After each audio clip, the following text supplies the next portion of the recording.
Buffet রেস্টুরেন্টে যে টাকা উসুল করার কিছু উপায় আপনাদের সাথে আজকে শেয়ার করব।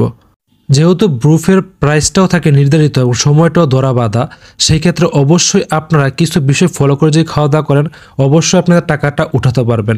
প্রায় 700-800 টাকাতে কিন্তু আমরা বুফে যাই। প্রথমে স্যুপ থেকে ট্রাই করতে পারেন, দ্বিতীয়ত আপনি বিফ আইটেমের দিকে চলে যাবেন এবং যে আইটেমগুলো আপনার খাইতে বেশি ভালো লাগে সেই সবগুলোর দিকে চলে যাবেন। অবশ্যই ফাস্টফুড অ্যাভয়েড করবেন, কারণ ফাস্টফুড আমরা বাইরে অনেক খেতে পারবো, শুধু খাবারের টেস্ট নষ্ট করার কোনো প্রয়োজন নেই। বিফ আইটেমের সাথে সাথে আপনারা কিছু সালাদ নিয়ে নেবেন, যাতে খাবারটা আপনি পর্যাপ্ত পরিমাণ খেতে পারেন, অরুচি না চলে আসে। এবং খাওয়ার ফাঁকে ফাঁকে মাঝে মাঝে একটা কোল্ড ড্রিঙ্কস খেয়ে নেবেন, কিন্তু সেটা অল্প পরিমাণে, অনেক বেশি খাবেন না, তাহলে পেট ভরে যাবে। এবং ডেজার্ট আইটেম যেগুলো রয়েছে সেগুলো সবার লাস্টে ট্রাই করবেন, এবং সবার লাস্টে আপনারা ট্রাই করবেন তাদের জুস থেকে যে জুস আইটেমগুলো। এবং প্রতিবার খাবার নিয়ে আসার পরে 20 থেকে 30 মিনিট একটা ব্রেক দিয়ে নেক্সট আবার খাবার নিয়ে আসবেন। যতই খান না কেন সবগুলো আইটেমটা শেষ করতে পারবেন না, এটা শিওর।